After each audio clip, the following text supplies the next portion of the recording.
There what is. Oh, I haven't sent the link out yet. Oops. Hi, everybody. The show started.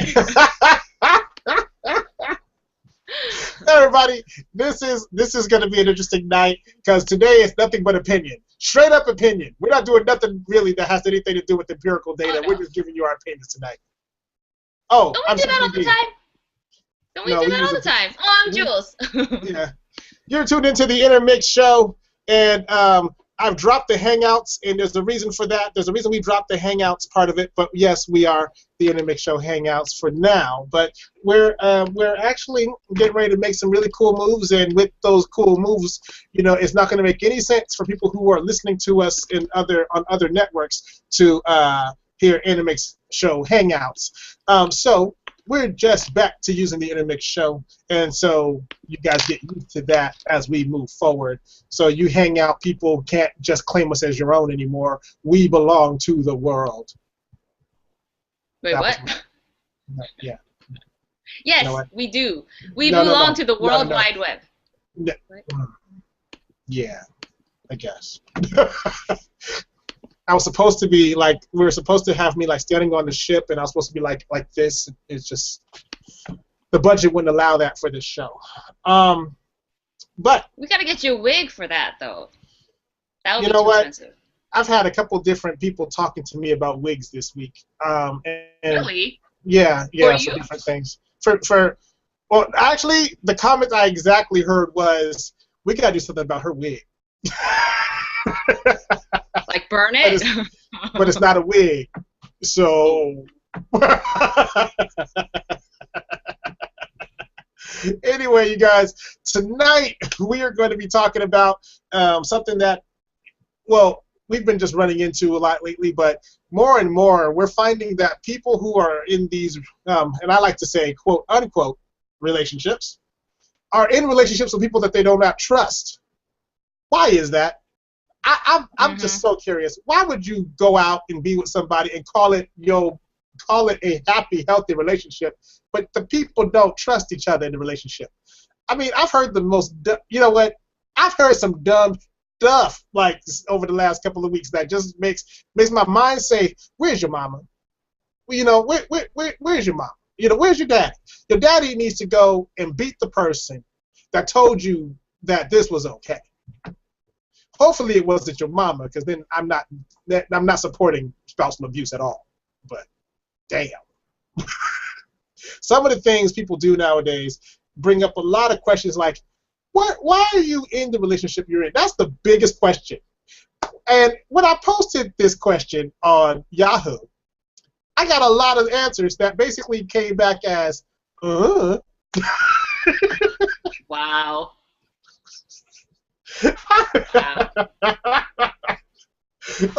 It's funny because I think guys and I think goes both ways, both sexes. They do that, and a lot of the times it's like peer pressure, family pressure, society pressure. Pressure you put on yourself. You just think that's what you're supposed to do. You just think, oh well, why not be in a relationship? Might as well type of attitude. I'd rather not be alone, so might as well kind of attitude, without thinking about, I'm taking on this person's whole business. Like, all their stuff is now going to be part of my stuff. Without thinking about that, you just, might as well waste, not waste time, but I have a lot of free time. Why not? It's a gap filler. I think, it's a gap filler. Gap filler. Exactly. But what's the other end of the gap? What are you waiting for on the other end? Like, it's like people are in relationships with no destination, no reason. They're just in it. And relationships were not designed that way. So it's a very interesting thing where people are now counterintuitive to what a relationship or what it is to be in. Like, usually people, they go from, I like you, I think you're somebody that I want to spend time with, I've gotten to know you, I was wrong. Or I've gotten to know you, you know what? I think we can take this to another level. Well, what's the next level? Guess what? The next level is actually committing to the person. The next level is not sex. Why do people think the next level, that's what the next level is? That makes no sense. But you know, I'm gonna get off my soapbox and get on Jules' soapbox. So I just don't understand why people get so mad. Because mine's bigger, huh? You want to get on the big soap?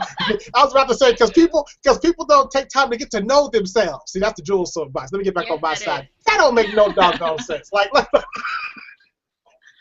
Well, I think that's the thing. I think a lot of people, it doesn't matter what age anymore.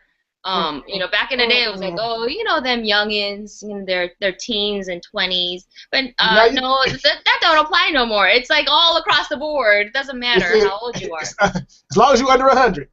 Yeah, basically. As long as you're 2-digit. So I think 11. Go ahead.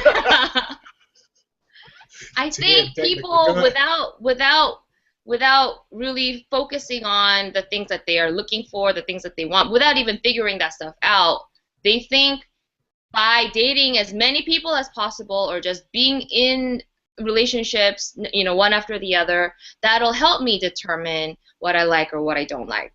Or, which is, you know, some part of it is true. I totally agree with that. But before even getting into the relationship, I think it's actually important to figure out what it is that you individually need. You know, because depending on what career choice you are, what career choice you choose, you know, whether or not you want kids, whether or not, you know, what religion you are, how you feel about family, and, you know, taking care of your parents, you know, those kind of things. Until you figure that stuff out for yourself, you won't be able to fully understand what it is that you actually need. Right? So when you're getting into relationships with random people, it's just like throwing a dart like in like complete air, like without knowing in what direction the pinball is. No, for real. It might hit you in the eye. You don't know. Yeah, you're like, hey, don't look up at it, dummy. Like, wait for Exactly. Put your helmet on and look down. That's what you need to do. Just put your helmet on and look down. But it's I mean, there's so much, you know, going on when we talk about relationships today, and especially, you know, like I said, we're talking about like how do you build trust in a relationship, but should you enter into a relationship that you automatically have a feeling of lack of trust in the first place? Like, is that a good idea to jump into a relationship where you automatically know I don't trust you, but you look good? Like, what does that make sense?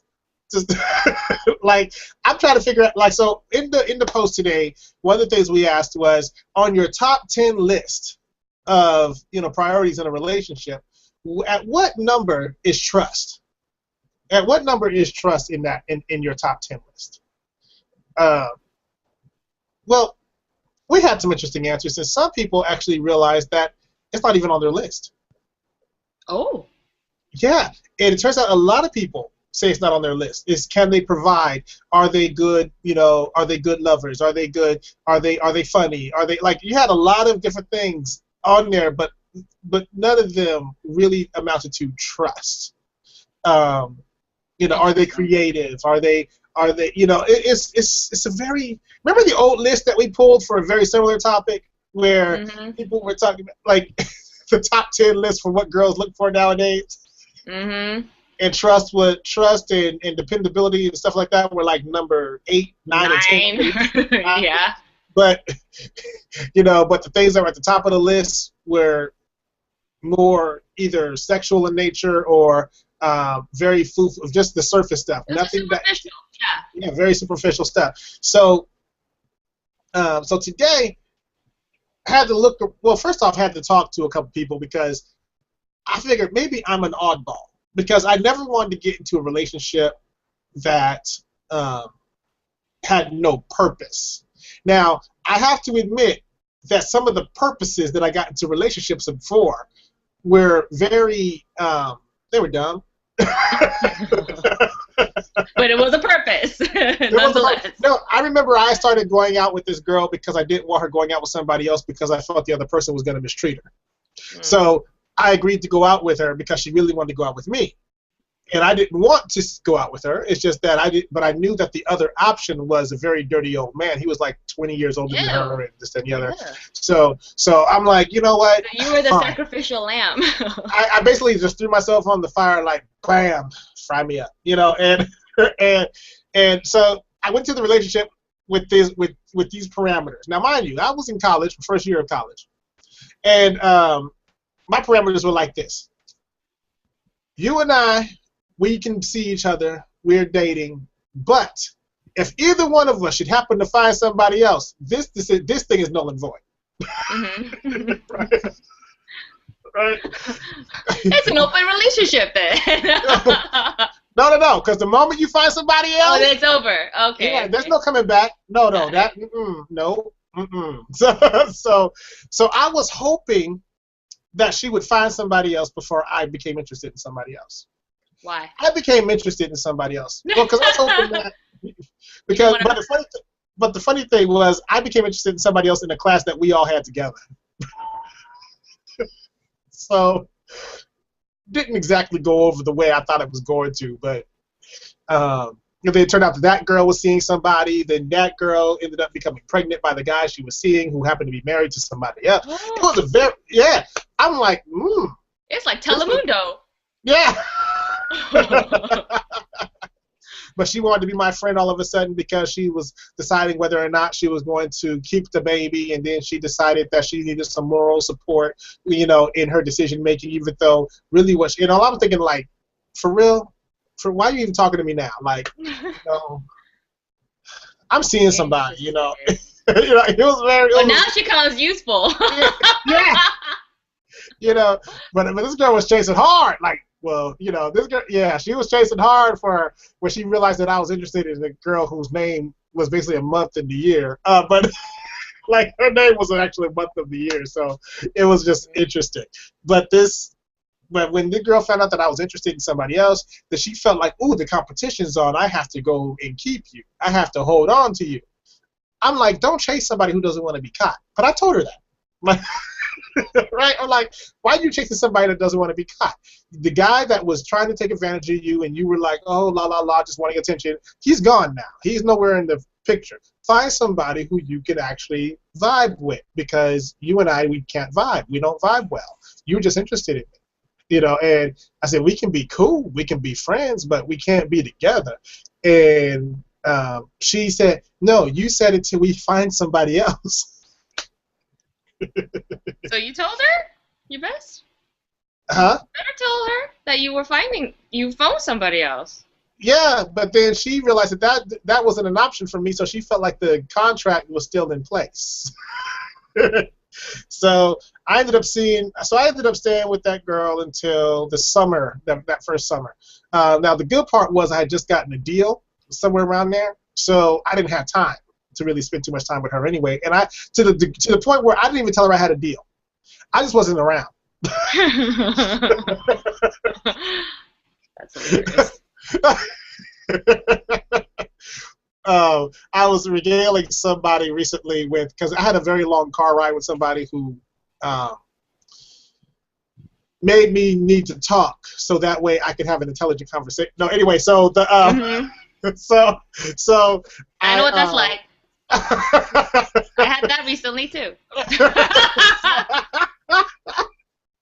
So bad Innermix.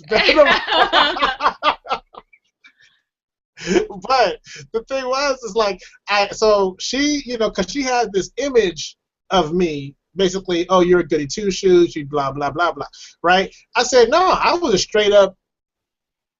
I was a member back in the day, like like my views were so like direct, and then so because she figured anybody who had as much access or as much power as I had even back then or now, whatever, she felt like I should be the guy who I should abuse that power at some point, because that's what people who have power are supposed to do. What? Yeah. See why I had to start talking. But I said, I said, when I was young, I did young things. I said, but I always had a very specific point of view when it came down to relationships. And my thing was, how can I respect somebody who doesn't respect themselves?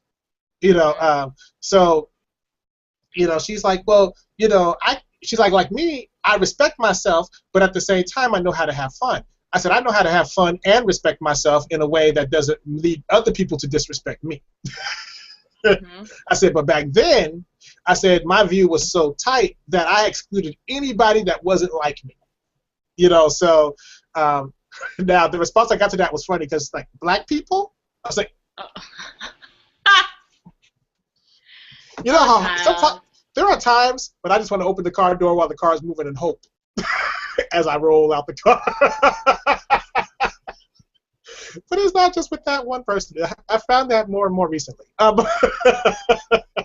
But it's been a very, it's been a very educational last couple of months for me. But anyway, so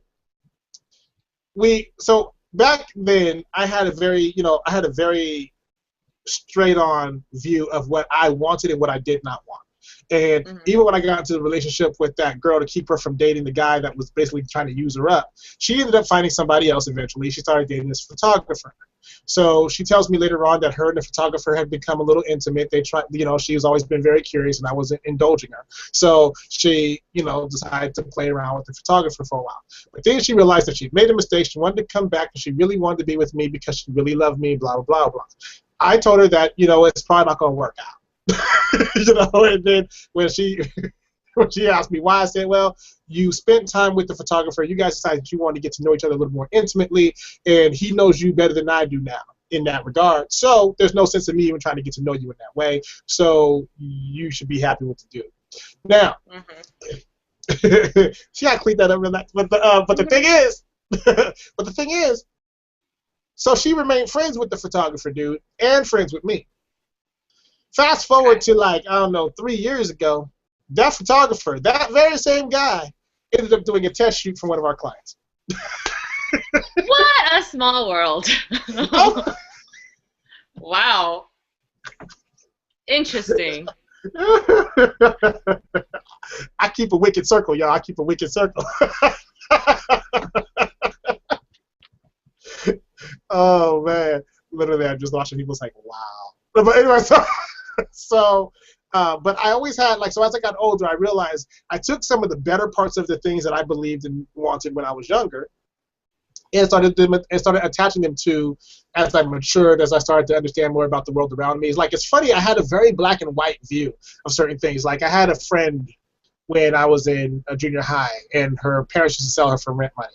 So anything she did, there was a reason. She was super active, she was super sexually active. She was super all over the place. She was the little white thug, little white girl thug. And yet she was so adorable to me because I understood why she did the things she did.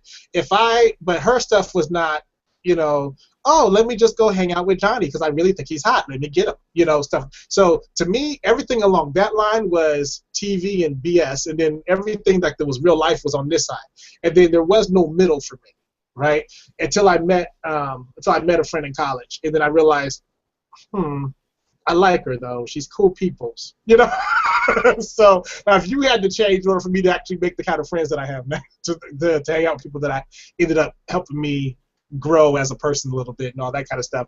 But one thing I had with every relationship, almost every relationship I ever was in, there was always trust in that relationship at some point. From me outward anyway, there was trust. I've only had 2 jealousy issues that I can ever think of where I was questioning the loyalty of the woman. But other than that, I've never really dealt with somebody saying, the most annoying thing I hear right now is, well, who's that calling you? Let me check your phone. Show me your phone. Why? I don't understand. Well, I understand it, but I don't get why people think that's okay in a relationship. Why does somebody have to check up on you to make sure that you're saying and doing the things that you're doing the things you say you're doing? Do you know how bad that would be in the business that we're in? 3 o'clock in the morning, huh? It's bad.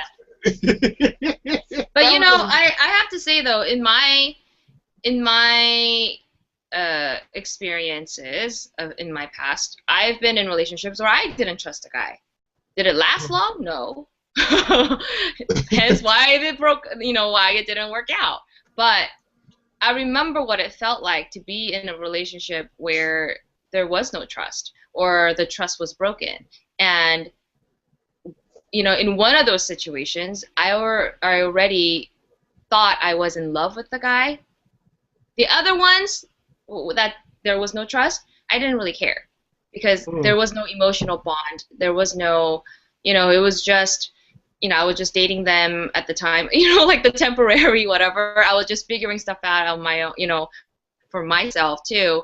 Like, I don't like this, or I do like this, you know, I was taking bits and pieces. But then, though, one guy that actually thought I loved, I didn't trust him eventually because he cheated on me. So but then, because I already had an emotional bond with him, it was so hard for me to get over the relationship and get over him. And I hated myself for not being able to just release and just be done, emotionally be done. But even though we broke up, I was still emotionally distraught. And I still had trust issues. I had trust issues for a very long time. And so I am one of those people who, for a long time, just could not trust anyone. And, you know, on the surface I did, but when it came to like something very intimate or something really personal, I had a lot of building blocks all around me. I had a lot of walls for so long. It took a really long time to like, and a lot of walks around somebody's building.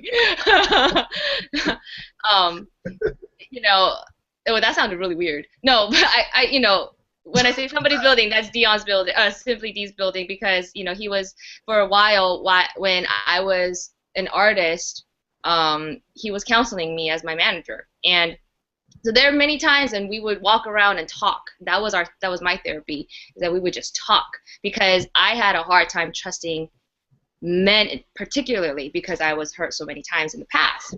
And so now I can say it's easier for me to trust in a relationship than it was for me 5 years ago, maybe even 2 years ago. Like, definitely. I don't think I would be able to fully immerse myself and be 100% trustworthy of anyone if I had not gone through the stuff that I went through and gotten healed from it, you know. So I can see and I can understand the people that are in relationships that there is no trust, or the trust is broken, or it's iffy. Am I saying that it's okay? I like the way you say that, iffy. But I'm not saying I condone it or that I think it's perfectly fine. I think I'm just saying that I understand the situation, but it needs to be fixed. It doesn't mean that it's a wrong relationship and you need to completely just get out and bolt. Not completely necessarily. If both parties decide that they want to work on the relationship, then they want to build a trust and they want to work on themselves and have, you know, healing from their past that's making them have trust issues, then, you know, work on it together, and that's fine. You know, get some therapy sessions, get some counseling, get some, you know, some self, you know, intuitive, like self-reflection and all those things, have alone time and work on those things. But if you're not, and it's just continually the same thing over and over and over again, and there's no progress, then I think it's time to end it, because there's no progress. And there's a relationship without any progress is a dead relationship. That's my opinion. Oh no, it's a good one. You know, it's just like, I think every time before my relationships went away, right? I could always tell that it was coming to an end. But not just because, you know, not because things were just getting like, it's not like we had bad communication. Like, one thing I've always had in my relationships is good communication, but it's like one girl cheated on me, you know, straight out, caught her in the act. I didn't get pissy, upset, or whatever. I was like, oh, it's over, you know, and just moved on, you know, because I just couldn't see the reason. I couldn't see why I should be upset that someone else made a bad decision. Like, that to me was a waste of my energies and effort. Now, I do recognize what I did because I was hurt. I just, when I found out, or when I saw it, because people were telling me beforehand that this girl was cheating on me. And I was like, well, until I know it, for me, then I'm not going to go around investigating, following her around, or whatever. I'm blind. How am I going to investigate it? Anyway, so, but then I caught her in the act, literally. So I was like, oh, well, yeah. Actually, this is my very first girlfriend, and I was ninth grade when this happened, 9th, 10th grade, and it was around finals time or whatever, and I was holding her books, and she was up pleasuring someone in a building, yeah, and I was like, and at first, because my ears are very 9th grade, 10th, 9th or 10th, one of the two. I think it's around 10th. Yeah, I think it's 10th grade. They're just babies. Okay. Yeah. But she she was irritated anyways, the same one who tried to poison me and all that. But and that was before this other incident, because she was upset because I wouldn't do things with her anyway. So because of that, she decided she wanted to go to her ex-boyfriend, who happened to be an acquaintance of mine by that point. Like, I didn't even know they had dated back in, because who counts who dates who in junior high or end of elementary school? That's not dating. That's high, Oh, he pulled my hair. Yeah. You have my books for me, stuff like that. So, but now, so by the time I got to the 10th grade, I had a crush on this girl, liked her a bit, she liked me, but my brother was the one who came in and said, "You like him? You like her? Good, y'all together. Let's get this over with." Because y'all liking each other ain't working for me. So that's how we ended up together in the first place. Then my brother, man. But then when I found out that people were saying, "No, she's seeing her ex behind your back," and this, that, and the other, I'm like, you know what? I trust her until she gives me reason not to trust her. Then I went to give her books, so my ride showed up, and I caught her in the act of, like I said, pleasuring her ex. So, and at first I didn't believe what I was hearing, so I went around to get a different angle, and then I could see what was going on. And then she literally stood up. Now this to me is the funniest thing I've ever seen to date. She literally stood up and said, "It's not what it looks like." Ew! It's like, here your books. That's all I said. I mean, what else can I say? Like, like, here your books. Oh my God. Oh, it was a very interesting time in my life. I have to say, and I remember though, it's like, so the next time I heard about her, or him and her together, is when she finally did get what she was looking for, when she finally did have sex, she had lost her virginity on top of Street Fighter in a public place, and I was, yeah. There was a place not far from the high school, and so kids would just go hang out in that spot, and so apparently she had lost it on top of Street Fighter. What does that mean, top of Street Fighter? There was a video game thing right there. So. Oh, on top of the video game? Video game, yeah. Oh my God. That's so romantic. So, and the thing that got me was, it wasn't just me. Like I had heard that, but I was like, come on now. Like the look you had was, basically how I was like. But then she told me later on, a few years later, same thing. I was like, doggone it. That's ridiculous. Because I ran into her again when I was in college. College was a recap, experience for me. Like, I ran into everybody I ever dated back in college. Like, I was like, wow, it's crazy. And all the stories that I had heard were true. So yeah. So most people thought I would just lose my ability to trust people or whatever, but I realized at that point, I was like, well, I can't be mad. Like, I can't hold it against somebody that I haven't met yet, that this person treated me bad. I can't, it's not fair. And anytime I start to feel that, try to sneak up on me, because it's a very natural thing to try to protect yourself if you've been hurt, I consciously tell myself, this is not that person and this is not that situation. If I end up in a situation that's somewhat similar, because, you know, emotions have a way of recycling in relationships, then I have to make sure that I'm mentally aware of what's going on, so I can make sure that what I feel and what I'm feeling or what I'm going to say is directly because of what this person's doing, not because of what somebody else did. You know, and that was hard, you know, at first, especially when I met my wife. That was really difficult for me. but I had to snatch that up quick. Because by the time you meet the person you marry, chances are you've gone through some crazy stuff. And yeah. So unless you're one of those really rare few lucky ones who has not, and just because I know some people who, you know, married their high school sweetheart and it was done and over. That was their one and only, and you know, and they got married and they have, you know, great lives. I hate them. Just kidding. It is difficult. It is.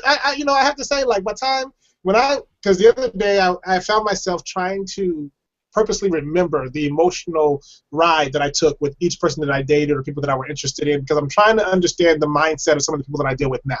And in doing that, it's important for me to be able to, you know, because I just have to open that file cabinet in my head and say, what was going on with me around this time? And I remember, you know, all of these little moments where I was like, oh, you know, maybe if I work a little harder, they'll stay with me, or maybe if I believe in them more than they believe in themselves, then things will work out, you know, stuff like that. But what happens if they never believe in themselves? What happens if they show no growth, but yet you keep holding on to somebody who is determined not to grow? Mm-hmm. You know, that is a slippery slope, man. That's because now you can only grow as far as you can only grow as far as they decided to grow, because you're holding on to them. So you can't get any higher, you can't go any further, and you're stuck. And then you get upset because they're not living up to your expectation of who they're supposed to be when they're straight out showing you who they are. In more than one conversation recently, I had to tell people, I said, look, you know, they're being honest with you. They're telling you exactly who they are. Mm-hmm. Why are you upset when they're telling you the truth? Because you don't like what you hear? They're telling you the truth. You know, so, but what even led to this particular discussion is, when I talk to a lot of different clients, and I talk to, you know, I talk to a lot of people, not on purpose, it just happens. Mm-hmm. I have witnesses, really, literally. Like, I don't go looking for people to talk to. I was in a dentist chair. I was in a dentist chair and ended up having a life coaching session with my mouth wide open. So how did that make you feel? Oh, really? Well, maybe you should talk to her about, you know. And she stopped. She pulled all the instruments out of my mouth. She said, well, do you think I really should do it this way or this? I'm like, good thing my insurance is paying for this. But ended up having a life coaching session.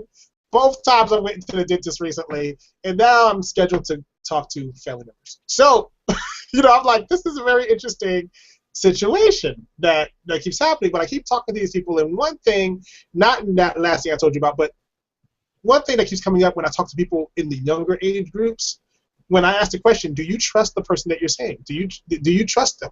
Do they trust you? Well, I don't trust them, and they don't trust me. So why are you together exactly? Mm-hmm. You know, I'm trying to figure this out. Why are you together? Well, because I see so much in this person. He sees so much in, you know, we can have a great future together. How are you going to have a great future with no trust at all? You know, it doesn't make sense. People are saying, you know, I still don't get in all the years that I have known my wife, she has never once said, let me see who you're talking to, give me your phone, let me check out what's in your phone. I just never got that. But now, since everybody keeps their whole life in their phone, why should, you know, I'm like, what? First off, if I wanted to get away with something, do you think that I would keep it in a place where you can access it anytime you have a passcode? Really? That doesn't make any sense. When I get stuff from my wife for her birthday or for Christmas or whatever, I put it right in front of her so that she never sees it. I do. She look at her birthday, Christmas gift for sometimes months at a time, and she never knows she's looking right at it. Right? Wow. So, yeah, because she's the kind who will search for stuff. So why would I hide something she's searching for in places that she would search for? That don't make no sense, right? So I remember one time I hid something. I can't remember what it was I hid, but I hid it right behind a poster that she always looked at. So she was always looking at it, but never saw it. One time I thought I'd be funny. I let her sleep on it, so I literally had it under her mattress on her side of the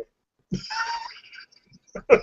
So no matter how hard she looked, because she would tear the closet up for show, under the bed for show. And I told her she was getting. I even let her do the hot and cold game. You're getting warmer. You're getting warmer. You missed it.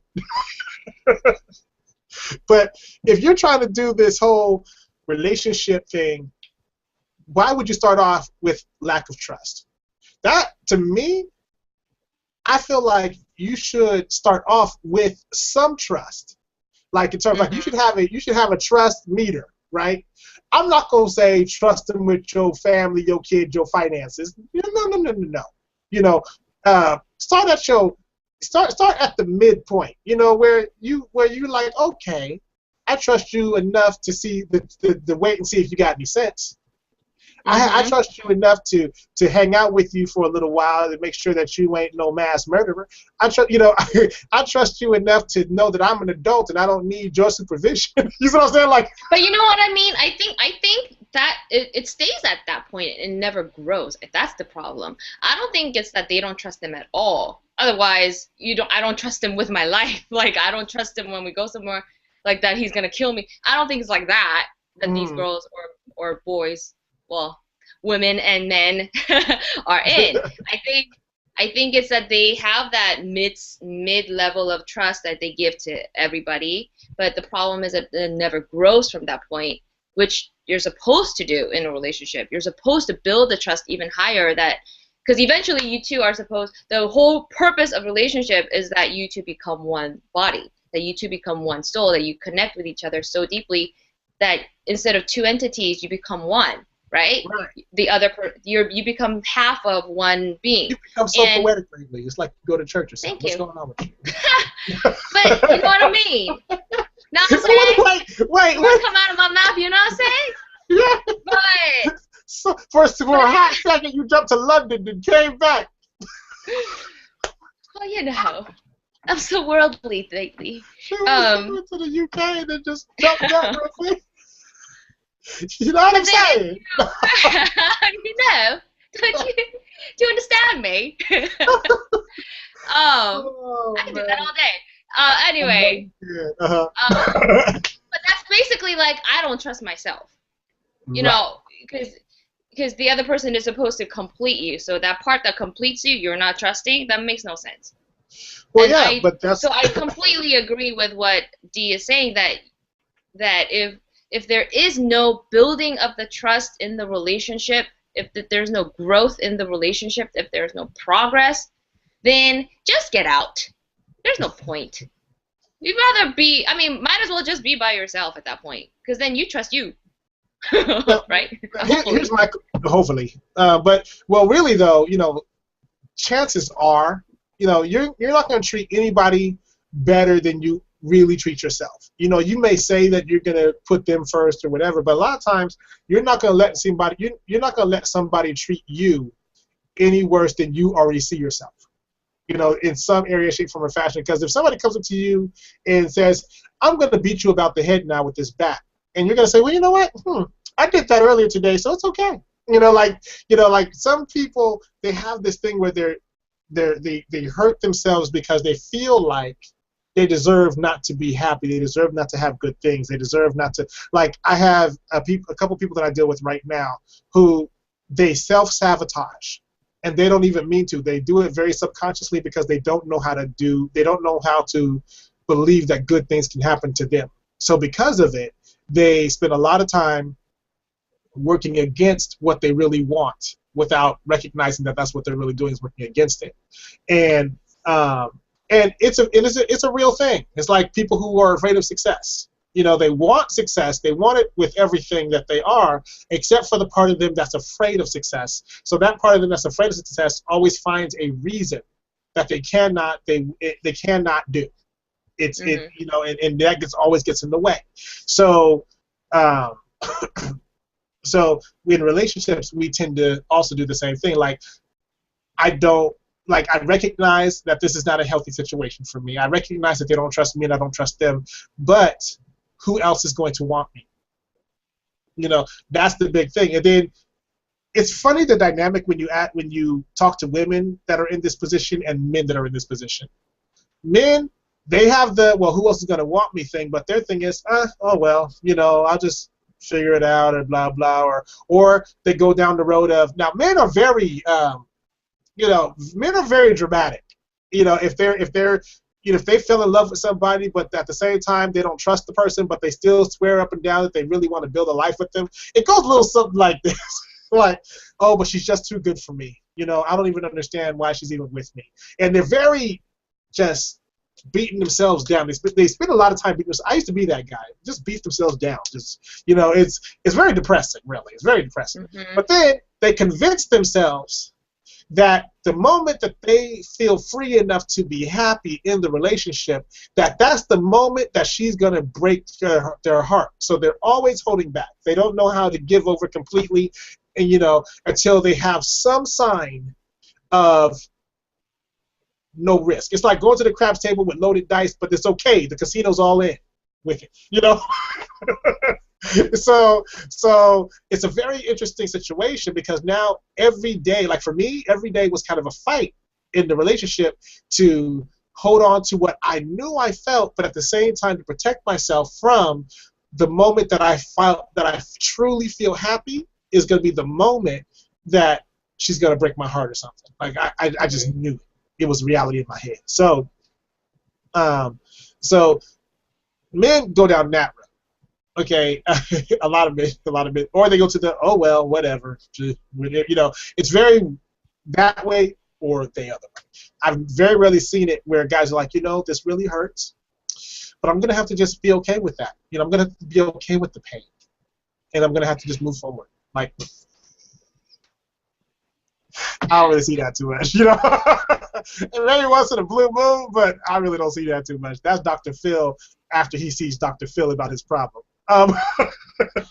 So whereas women, that one's a little bit more interesting when you look at it, because that one goes more of, well, I've spent so much time in this, I've invested so much time now. I never hear men talk about I've invested so much time.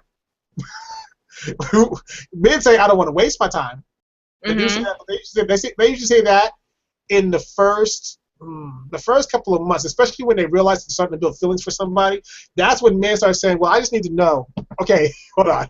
There's some conditions to this. But basically what the men say is, I just need to know if this is going to work because I really don't want to waste my time. So then don't get a quick-minded whip so you think I'm going to be wasting time.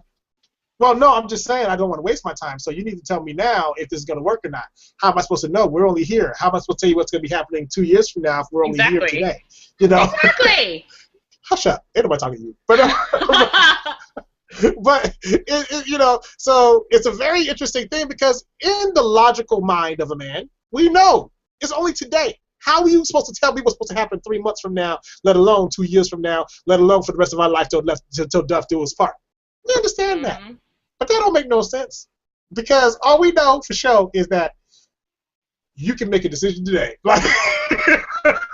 Like you today can decide whether or not this relationship's going to work. If you want all of me, if you want all the best of me, to see me in the fullness of who I am, today you will decide by letting me know that you're all in no matter what happens. Go. Right? And that is the most ridiculous request. That is the most ridiculous thing. but it's a real thing. You know, like it is a real thing, but it's like I don't know what you're gonna be like a year from now. I don't know what I'm gonna be like a year from now. I don't know if you're gonna hit me. I don't know if I don't know what your farts smell like. I don't know. Like I might pass out every time. I don't know. And so you might have to walk around with a gas mask. You know, like I might find your ticks more annoying later. I don't know, but we have to figure stuff out. The But whole that's the process hard. of dating is to figure that out if you're But compatible for life. but the hard part about that is nobody is okay. Let's be like, people learn to be compatible. Nobody is compatible right out the gate, Right. most of the time, because we have so much stuff to chip away or whatever. But the thing is, guys who have been through crazy crap. I'm not even talking about just heartache. I'm talking about crazy people. Like, if you've dealt with crazy people, like, we have a song. Okay, if you've dated somebody like in the song that it makes us, like, because I've dated some, I Versions know of those. people. Yeah, yeah, yeah. Still hanging out. But anyway, but when you meet somebody who takes your whole idea of what a relationship's supposed to be, looks at it, tells you how beautiful it is, then craps all over it, then shoves it down your mouth, right? Once you've gone through that and you've lost yourself, you want somebody else out there to help you get back the original vision, but you don't think it's really possible because you've digested the crap that somebody else gave you, right? Mhm. That was vivid. But Mhm. so, so I'm sorry, y'all, but but it was vivid. So you've already digested this mess. Now you are like, okay, I need your assurance that the vision that I have for our relationship, not that we have, mind you, that I have for our relationship is going to come to fruition. It's a very scary situation. Um, and what happens is people need all this reassurance and all this stuff, and most of the time, this reassurance is not even possible. It's it's idealistic is what it is. And it's Yeah, not reality and it's not based on uh life. It's not based on reality. It's not right, it's all fantastical. It's like I want right. unicorns to, come down and walk me down the aisle or something. It's like no, it's not going to happen. But well, I guess it can in a way. Somebody in a Yeah, uniform costume. But, I'm just saying don't ask, I want you to bring me the moon. It's like it's those kind of like out there requests. And let's be real, people in a relationship. Let's be real. But yes, trust is a very touchy subject, I think, for a lot of people because mhm. so many have been heartbroken. So many have been tested their trust, broken their trust over and over again in some cases.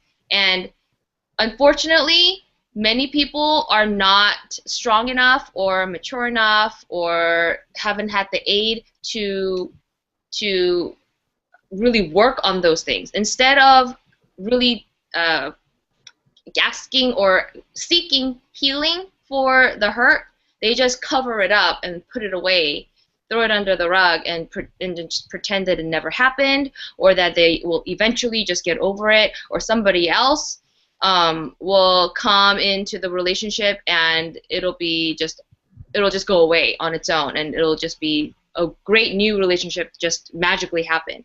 But that doesn't really occur. Like until you deal with your past, until you deal with your hurt, until you deal with your trust issues yourself, nobody else can help you other than a therapist. And Exactly. most likely, even if your spouse is a therapist, they won't be able to help you because they're involved. They're too close. They're too involved in your life, in the relationship. They're also part of the relationship, so it's impossible almost to seek help from them. You have to seek help, counselor, therapist, life coach, religious leader, whatever, outside of the relationship to really help you see what it is that you're going through, why, the triggers, the signals, the past, deal with those things, forgive yourself and the other person. It's a whole process that really needs to happen. And it's not going to happen overnight, but it'll take some time, but it's so worth it. And you deserve to be happy, and you deserve to be freed from all that, the chains of distrust. And distrust, it might sound like it's a small thing, one word, but really plagues every other aspect of your relationship. It comes out in so many different ways. It comes out as controlling. It comes out as jealous. It comes out as, all these different things, that it will really become like a black cloud, and out of nowhere, it'll pop up. And sometimes, because you all of a sudden, like, you might be happy for a while, everything is beautiful, and unicorns are actually there singing, and then and then all of a sudden it's not Skittles that they crap, it's like crap that they crap. It becomes all of a sudden a regular horse. It becomes horse crap. So and they're not smelling. We have a lot of crap today. A lot of crap. A lot of crap today.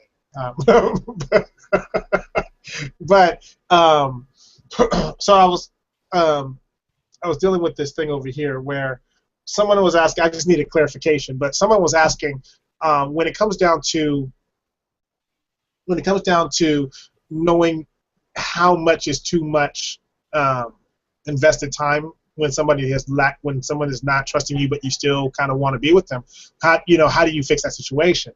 And so I was like, well, so my first idea was, how long have you been with this person? And so they've been together for 3 months, and in that 3 months, she's decided that they're supposed to be together forever. Mm-hmm. He has decided that he has not made any decisions, one way or the other, even about her, let alone being together forever. So she is wondering if we have ways to help convince somebody that they should be with them. No. Yeah, that was. No. Yeah, no, you can't. First off, you don't want to have to. You don't want to have to make somebody want to be with you. That's one thing. The other thing about that is why do you get to be the only person who decides that this person's gonna be with you forever? Like how did that happen? When in a relationship, what That's tends a little to happen, scary. You're gonna be with me.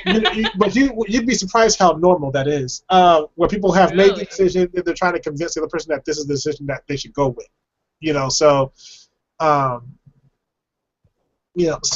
trying to figure out like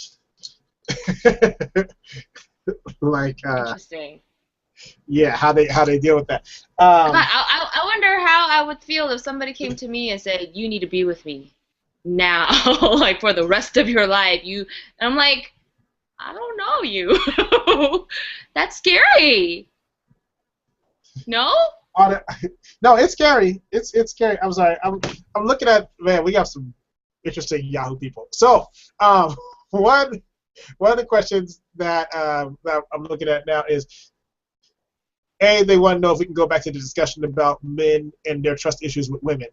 So yeah, we could touch a little bit more on that. Basically, the short version of the thing they're trying to get to is, how do you correct the behavior of somebody who doesn't seem to trust you but they want to be with you? Like,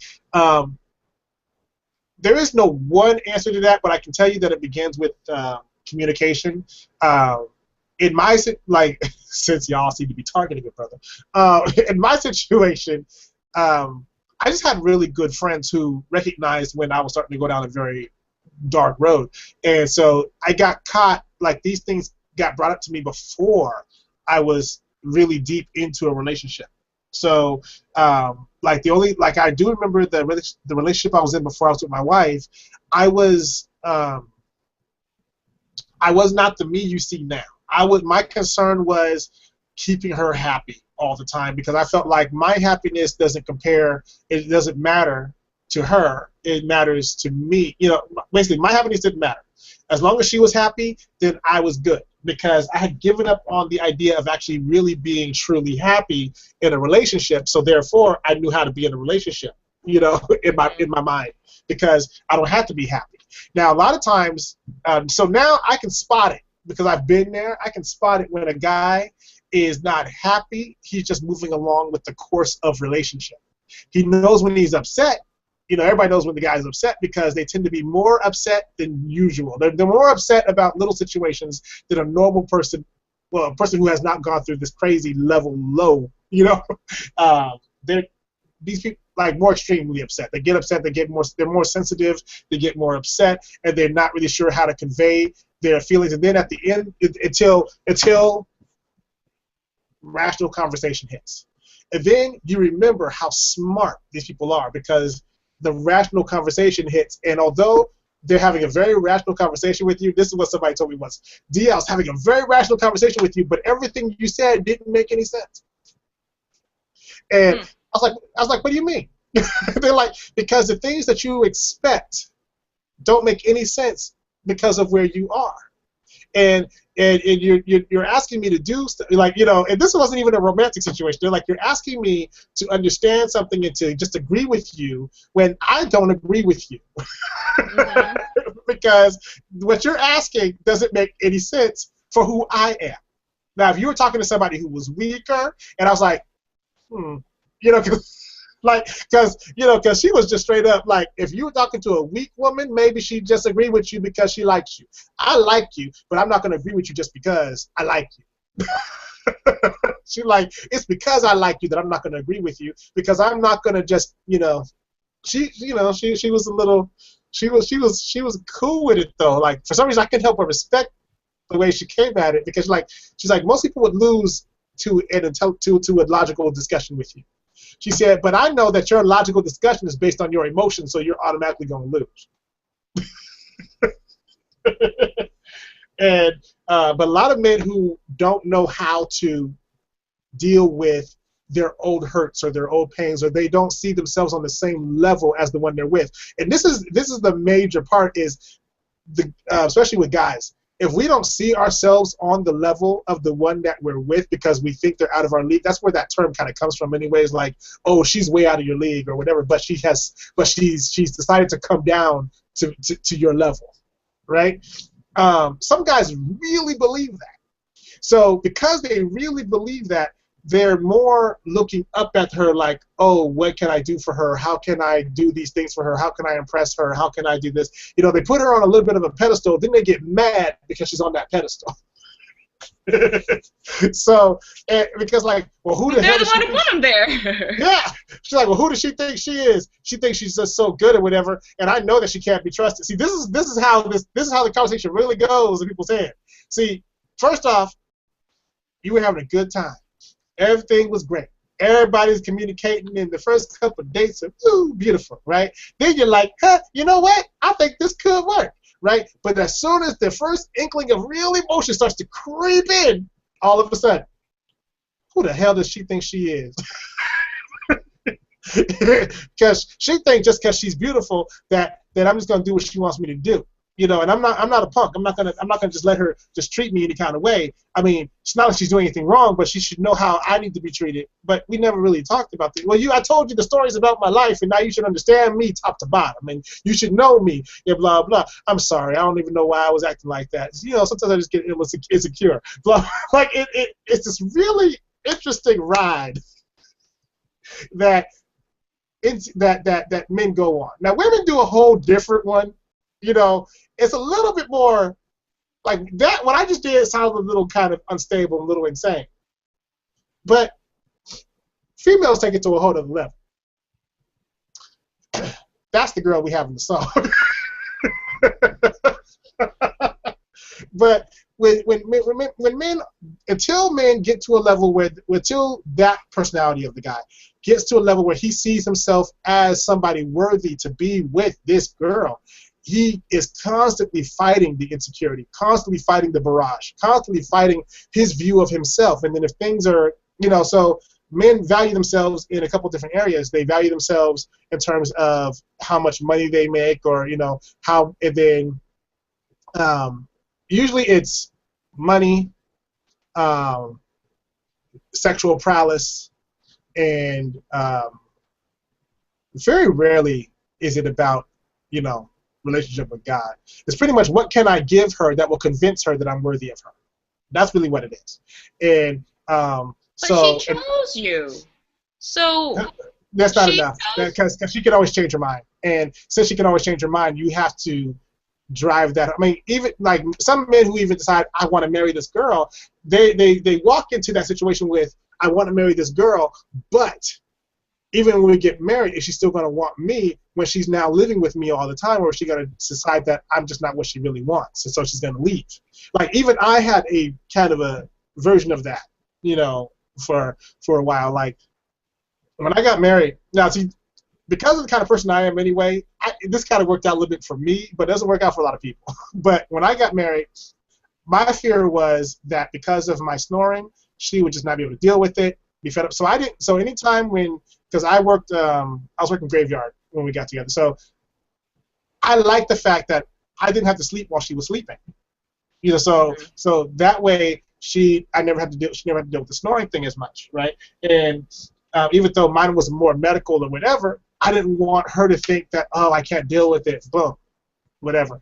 Or with my eczema or with my asthma or whatever, like whatever it may be, I was always thinking like, this is going to be what drives her away. This is going to be what does it. It's not just the sight, it's all these things combined. This is what's going to be what does it. So I might as well get prepared for her to decide that she can't deal with me anymore and that she's going to walk out. So I prepared myself for that eventuality. You know, so I made sure that, because I felt like she was just a great catch and that people just love her and are drawn to her and this, that, and the other. So, you know, so like my other, you know, like the other girls I dated, she had a certain quality that even when she was dead wrong, people were like, oh, but you know what? We understand. You know, like for some reason, she just had that card that just let her go through, you know, where, so I had to prepare myself for the fact that she might decide that she can do better. And if she decides she can do better, she might be right. So I was like, okay, let me get ready for that. But that couldn't last too long because I recognized now, well, no, actually, I guess it just transformed, because what I recognized was that I had skills that she did not have. And those skills came into play and worked for like the longest time, like the first couple years of our marriage, because I just knew how to do certain things that she just could not do. But then I recognized, and then I said, oh, but she's picking these skills up. She can do these things now. She's not going to need me anymore. If she doesn't need me anymore, then what am I going to do? Because technically, I was the one who helped her learn how to do all these things. But now that she knows how to do these things, is she still going to actually want me, the person, now that she has these new skills? Because in my experience, once people get whatever they need skill-wise from me, they disappear, they vanish, they're gone. You know, so I kind of had, without even thinking about it, put her into that group of people who will use me for the skill set and then be gone.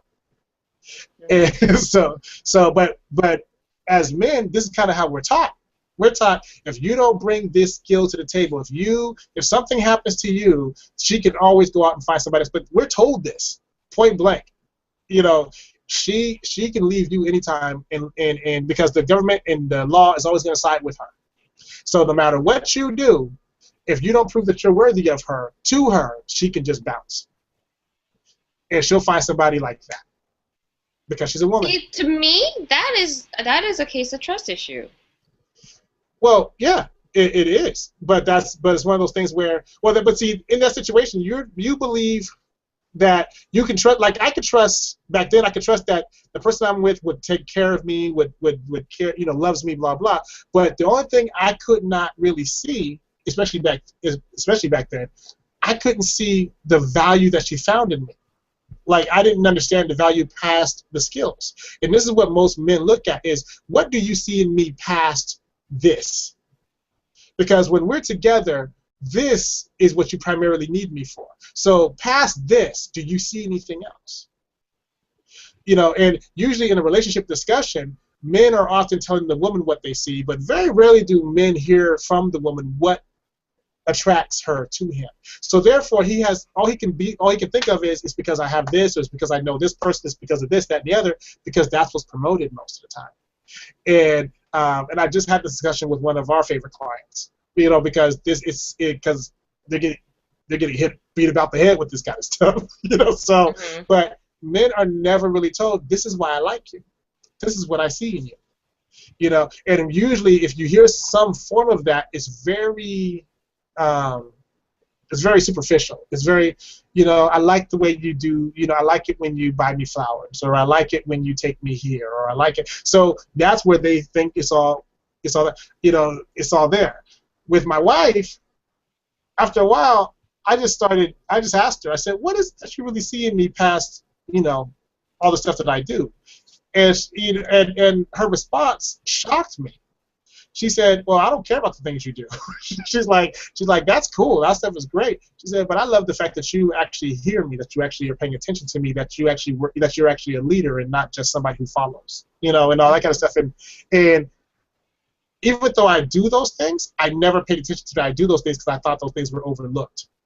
Mm-hmm. Because those are not the things that get the shine time. So, and then I started talking about. Those are the things that last.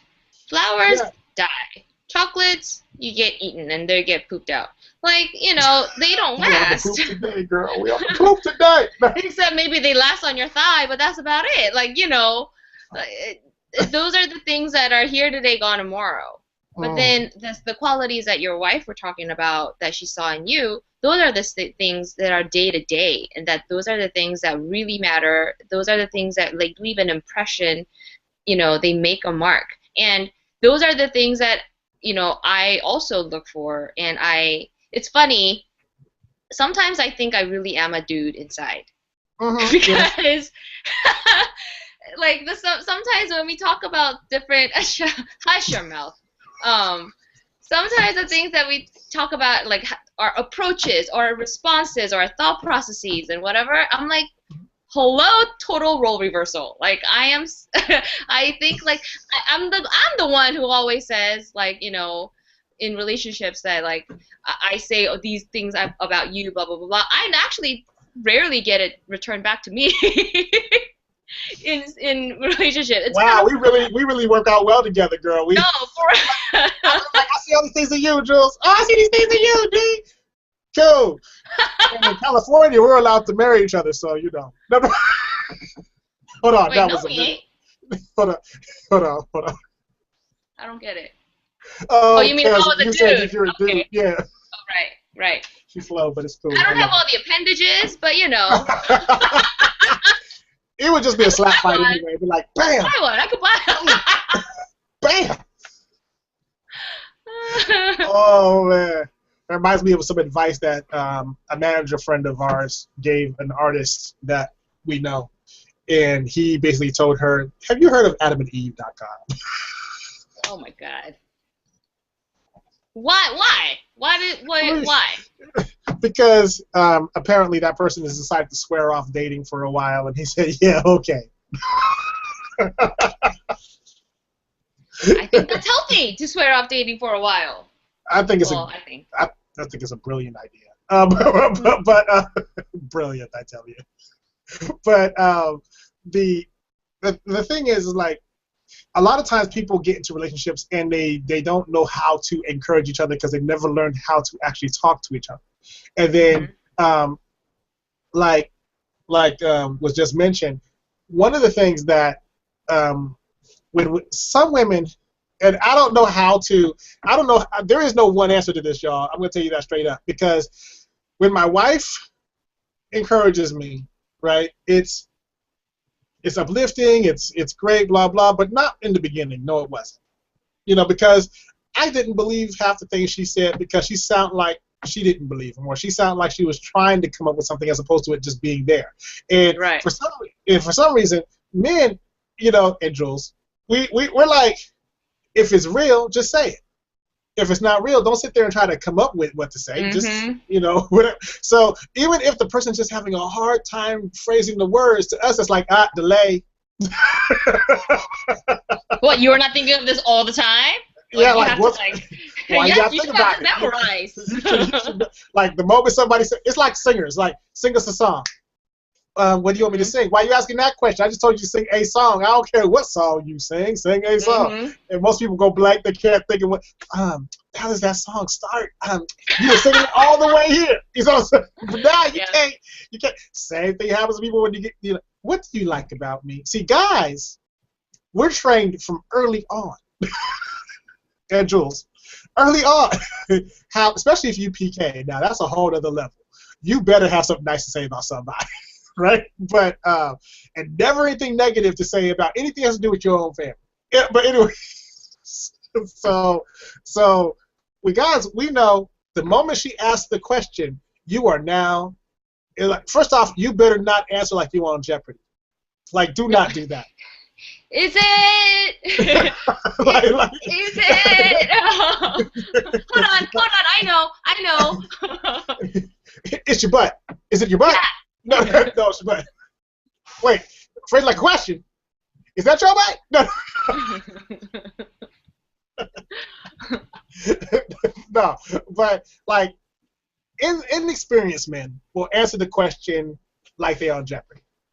Okay, and I've seen it. It's funny, but it's also a little tragic when she's serious, you know. Mm-hmm. But you know, but it is funny, girl. It is funny. But the other thing is, but then you have the people, the guys who just know, because they pay attention to it. Because really, guys get asked this question all the time. What do you see in her? You know, there's something about her personality that just grabs my attention. You know, she's got the very sweet quality, but she's also very strong. And then I love the fact that she's always got something to say, even when she's trying not to say something, because she knows that what she's about to say is about to tear the whole place up. I think it's sexy. You know, something like that. I just described Jules, by the way. But that. but you know what I mean? Like it's just funny. Like because they're just these qualities that men, you know, so men will find it, like guys will start off with certain guys, they'll start off and say, well, you know, man, she's banging, you know, but no, for real, like I could take her around my mom and not feel like embarrassed, like, girl, pull your skirt down or something, like, you know, so we can say that stuff. So then when they're in that intimate space with their girl, they're like, what do you like about me? You know, I think you're just classy. I love something, you know, there's just these qualities that you have that just, and immediately her face goes, really? I'm classy? So like you don't know you classy. Like, ain't nobody told you classy before, you know? Maybe nobody did. She's like, I just bought that. It's not even my dress. You know, I borrowed that dress. I knew the other ones were too short to take to your mama's house, you know? Yep. You should be laughing that hard, Joel. You should be laughing that hard. She's like, yeah. But...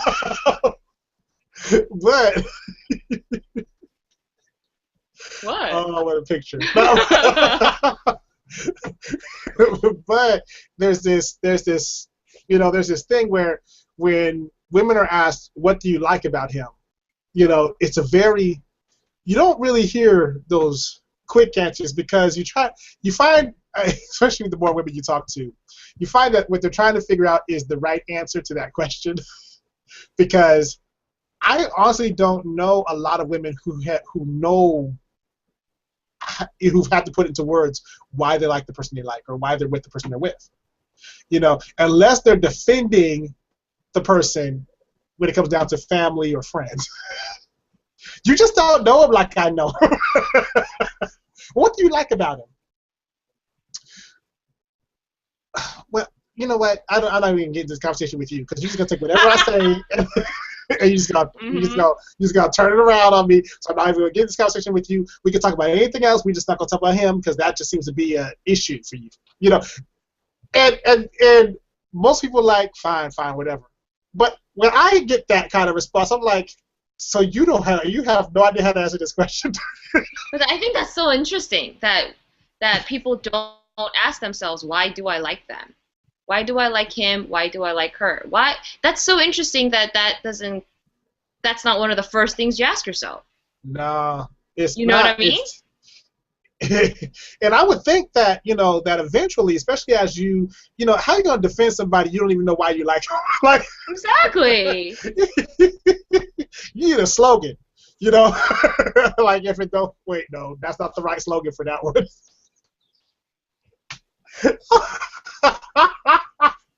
I'm sorry, I was with the OJ slogan for relationships. It doesn't work. That one is bad.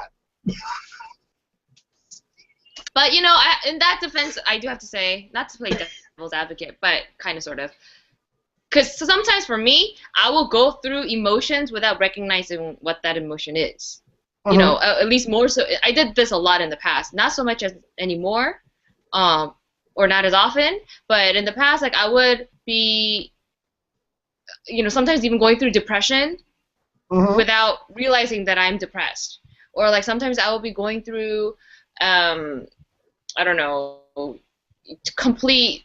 Well, usually when you're happy, you know you're happy, but usually it's the negative ones that when you're going through something. I don't even know what I'm going through. Sometimes I don't recognize that I'm getting numb, with my, or I'm being very apathetic without really putting the words apathetic into what that emotion is. You know what I mean? It's like sometimes it's really hard to define.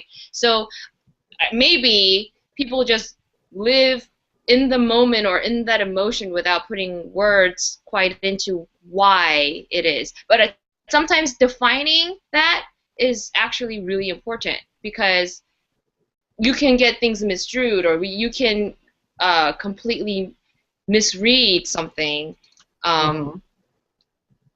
and fall into a situation that you're not supposed to be in.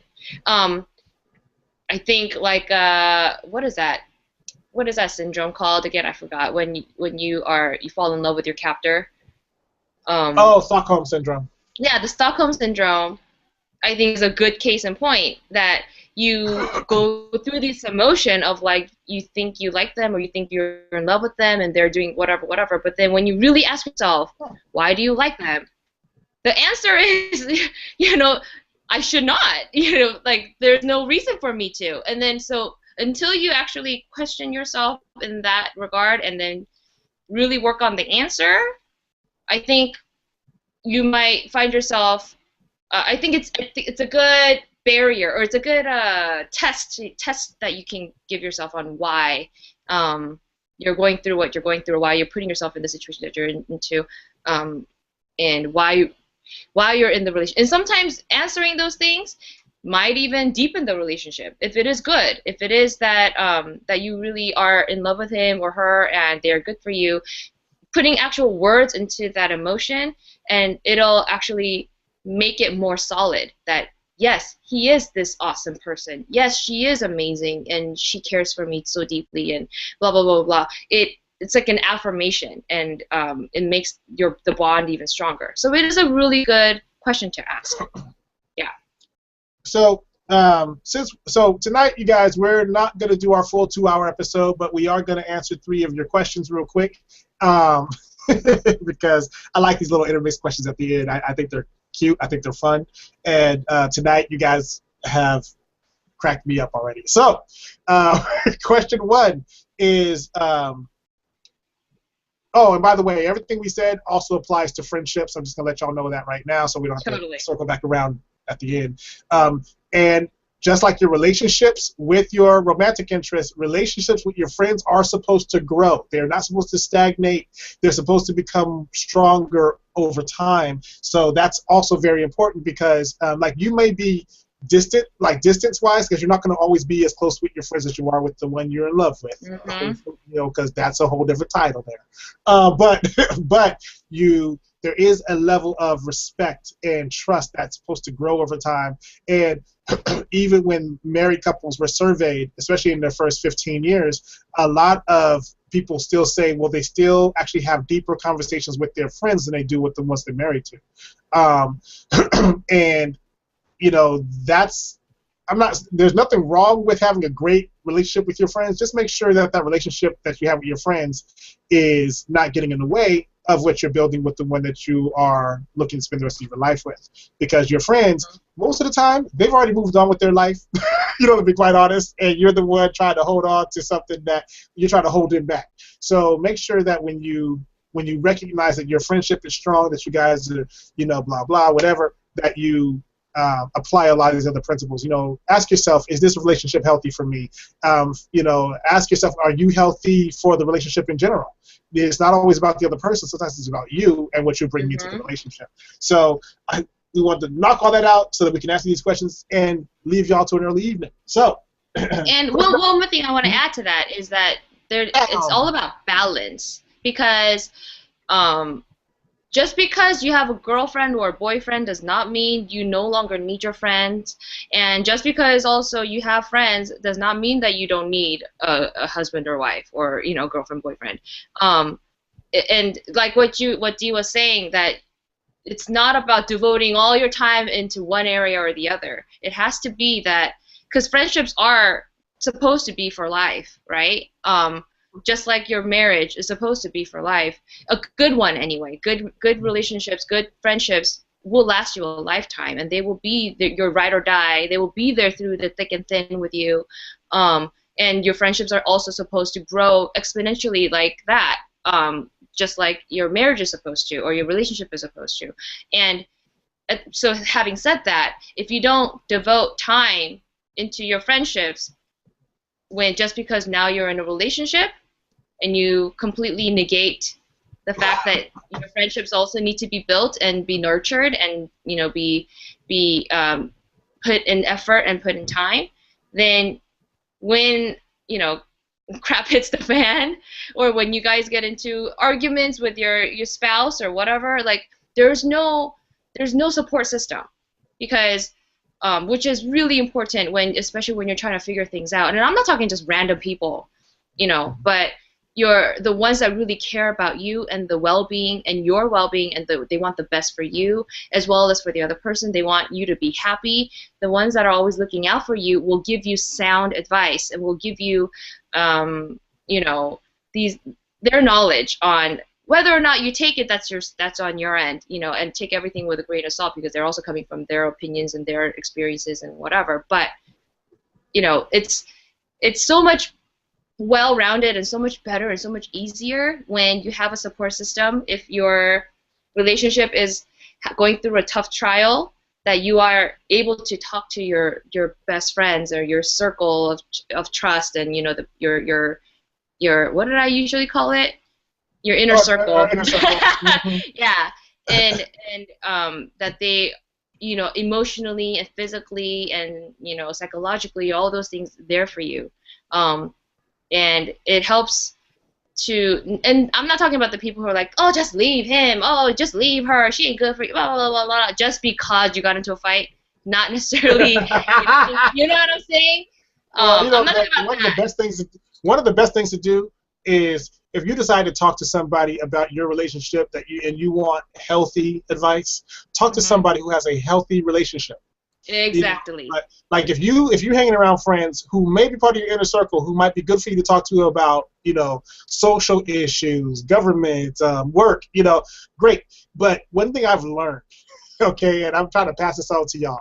One thing I've learned is, if my friends are always complaining about their relationship, they're probably not going to be able to help me with mine. Like it's probably not going to work. It's one thing if somebody's a little irritated, but they say, but I love that doofus. So we go work it out, blah, blah. But I just can't believe that he decided that the best thing he could do with that vacuum cleaner was to take it outside and try to vacuum the front steps with it. I just don't get it. Like, there's glass on that stuff. We don't have them special vacuum cleaners. I heard this. It was the funniest conversation ever. Oh my God, are you for real? This happened for real? I thought you made it up. Yeah. No, girl. This was, why do you make that up? Like, I don't know. I was like, that's kind of out there, but brilliant. It was just brilliant. She's like, he didn't even use the suction hose, did he? He just vacuumed up the broken glass. Broke our vacuum. I was like, hey, but you can't get mad at him because he tried to clean up the mess. She's like, yeah, that's my man. So people who do that, I'm like, okay, they think it's funny. They just hate that it's been made to fix the situation, but they think it's kind of, like, one of the things that I think is most adorable about women in general, especially women that are very prim and proper, right? I love it when they eat, like wherever you go to eat, and they can't help but make a little bit of a mess on themselves. Not some major blowout mess, because that's just a little embarrassing, but just like when they get smacked in the nose by a noodle, or or just a little, just things drop for some unknown reason, right? It's the funniest. It's funny, but it's cute to me for some reason, because this is the person, versus it's in theory, image. Yeah. I just think it's kind of cool, and I've always have. I have no idea why, but I'm goofy that way. Okay, but it's like what Dee said. Like,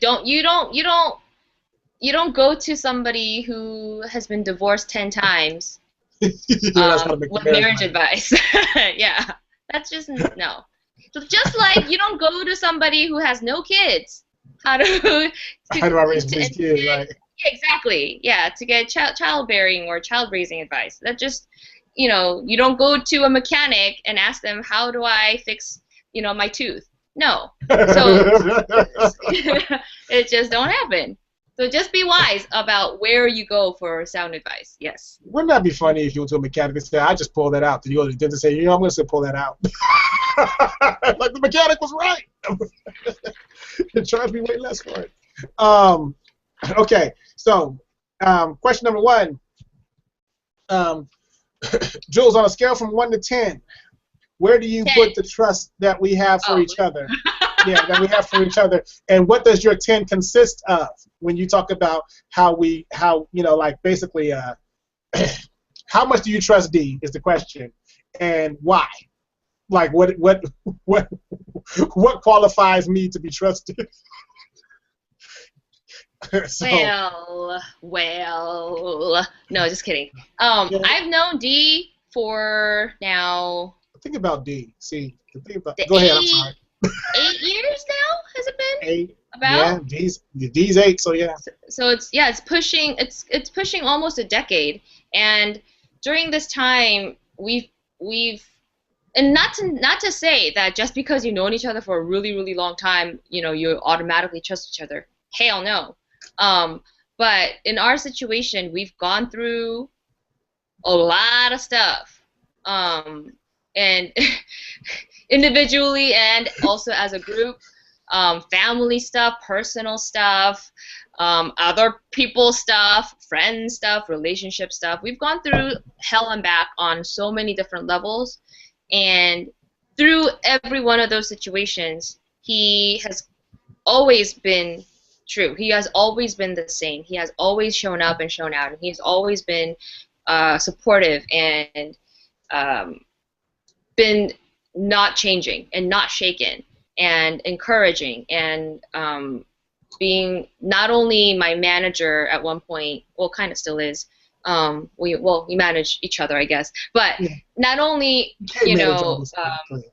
like really looking out for my best interest, but also the best interest of those people around me as well. And that's the kind of people that I really not only admire, but I want to keep around me, because it's not only about being nice to me, and that's also what I look for in my husband, is that I'm not trying to marry somebody who's only nice and good to me. I need, because that can come and go. Like, I don't know if that's going to change. That doesn't show character. That just shows, particularness now. But if this person is the same way, generous and kind and comforting and nice and thoughtful and all those things to other people, like my friends, my family, his friends, his family, and all across the board the same, just a little bit extra for me, then that just shows me that that's who he is. And that's kind of why I trust D and his wife, even with my own personal finances. I trust them with almost my entire. I've told them so many things about my life, and I don't freely share that with just anybody, except actually I guess on the show. So, but you guys are my inner circle, kind of, right? So whatever. Anyway, but yeah, I mean, prior to this show happening, and me getting used to actually even talking about it, prior to that, I was very secretive, or I was just a very private person. And yeah, not secretive. Private person is the best word, because I didn't trust people. I didn't trust people with information. I didn't trust people with my feelings. I never showed my true feelings. If they hurt me, I never showed them that they hurt me, because that gave them too much power. I was that kind of person. So I always played it off like, I'm cool, I'm not fazed, I'm a strong, whatever. I don't want to say the whole rest of that sentence. Come on. I got this. I handle it. You ain't nothing to me. You did not faze me. You have no control over my emotions. Well, that's kind of strong, quote unquote, person I was. But that's all a front, because inside I'm actually very sensitive, and I actually do get hurt, and I do have feelings, and I It's got a hard shell and a gooey center, like an M&M. Yeah. You're the yellow M&M. Hey now. Something's wrong with me today. They don't have no black M&Ms. No, they got brown. They got brown though. Brown. Anyway, so having said all that, because I know his character, I know his wife's character, I know through the 8 years that we've known each other that they have been constant. They and if not only just constant, but they've grown too. We've all grown to this place of understanding and communication and like, all these things that I know this friendship and this relationship is actually gonna be lifelong because, I mean, unless, one of us, like, I don't know, all of a sudden goes crazy and, but I doubt that that's gonna happen. Look at me. I don't know why you gotta look at me when you say crazy. I'm not the one who's gonna go. And plus, just think about it this way too. If one of us went crazy, the other person would study it for a character. See, this is what's so bad. Yeah, see? You're like, go crazy again, D. I almost got it. I want to pick up. Oh, that's so good. How'd you do it again? That was deep, D. Mm-hmm. And the last, the last question we got. Now, I thought this one was funny. Well, actually, we have two more, but I'm just gonna say this is the last one. But so, and real quick, the tag on to what Jules said. Yeah, I actually trust Jules very implicitly. I tell her way more than I tell y'all. No, but no, I do trust Jules. One thing that Jules and I started off with that we had in common is we both had people trust issues. Slightly different reasons, mostly the same reasons, but slightly different reasons. Like I would tell Jules about things that happened in my life, and her face was always, "Why do people do that? Why did it?" So pisses me off to no end. I don't get it, but whatever. I just had one of those situations earlier last week, and it was funny. It wasn't funny, but what my wife's reaction to it, I was like, man, I have to comfort her now. so it was very, very interesting. But the trust that like when it comes to, I always tell people, like, there's only 3 people in my life right now that have an effect on me that I cannot shake. And it's because I trust them implicitly with who I am as a person, not just who I am as an entertainer or whatever, because most people only see, what they need, in that respect, counselor, blah, blah. I wear a lot of hats, so people just pick the hat they need. The only people who actually look for to the D hat would be like my wife or Jules or, my auntie and, and a few of my older friends. Those are the people who I'm like, okay, they know me outside of the roles that I play. And that's very important to me.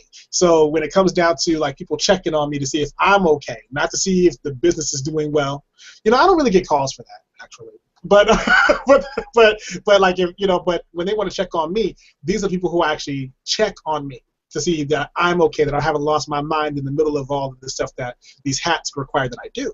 And so, and like Joel said, we went through so much. Like there was a year there, especially where everything changed. in 1 to 2 years, everything changed. And in that time, we became a tighter. We became family. So. So trusting Jules, no problem. The other, not at all. The other question that came in was, now this is fun. This is a funny one. So Jules, if we ever would we ever talk to each other to get sex advice from one another and trust each other with the responses? Like basically, would we actually sit there and have a discussion talking about sex so that we could help each other have a much better and more happy sex life? Is that something we would talk about? I think haven't we already? Hold on. When you watch this, if you ever watch this back, right? If you ever watch this back, you're gonna see that you went to the Joker smile. Like you didn't even hit normal. Like you went. She went straight Joker smiling. That was hilarious. The only reason I thought that was going to be such a funny question, right? Because they broke it up a little bit, but put it all together. But because they're like, which of us would be the most likely to be giving out sex advice to the other person?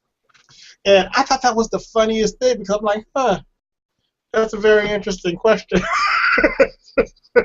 Well, I mean, I can give you the answer now, and it's because Dee's married, I'm single. Hence D. Well, I'm assuming D has way more sex than I do, especially right now because it's all a zero. I'm married though, so. So then actually we both need to get sex advice. No, but he's also he's also a medical massage therapist. He's in the medical field. He actually knows the anatomy, both female and male, a lot better than most people because he has to study it, and he has. That's part of his job. And so because knowing the anatomy actually helps, and I'm assuming he probably will know. Actually, we technically haven't really had these kind of conversations.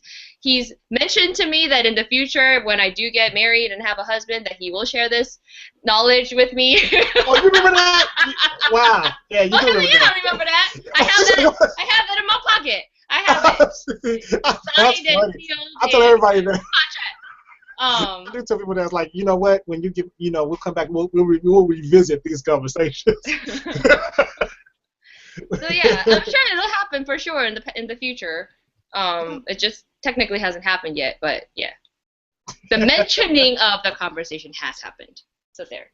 Yeah. So yeah, I mean, there, like we said earlier, there's hardly anything Jules and I have not covered in some way, shape, form, or fashion at some time, or other. So I'll, you know what? Matter of fact, now I think about it.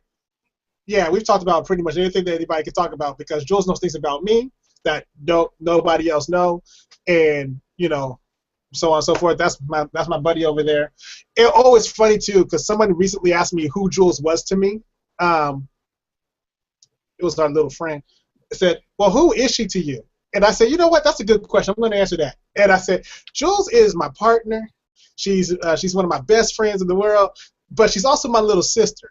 Don't mess with none of them." I said, because I protect my partners.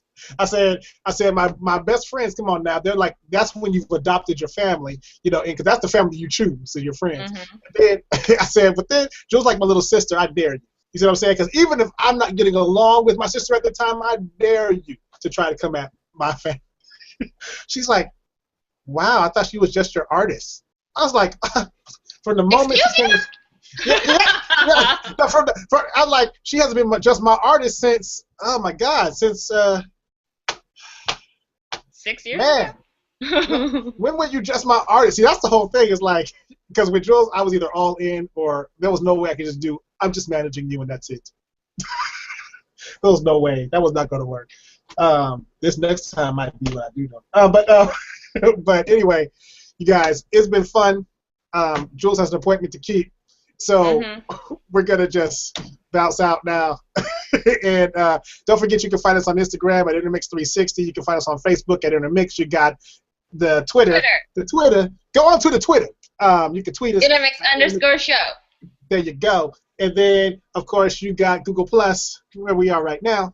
And that's Innermix Plus. Or Plus Innermix Show. Innermix Plus. Good Lord. We done got huge, girl. Okay. Anyway, you guys. Huge, girl.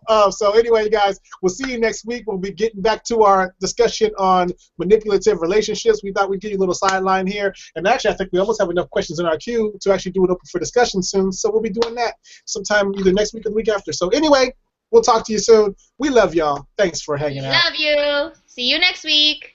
Bye. Bye. Let me find the off button. No.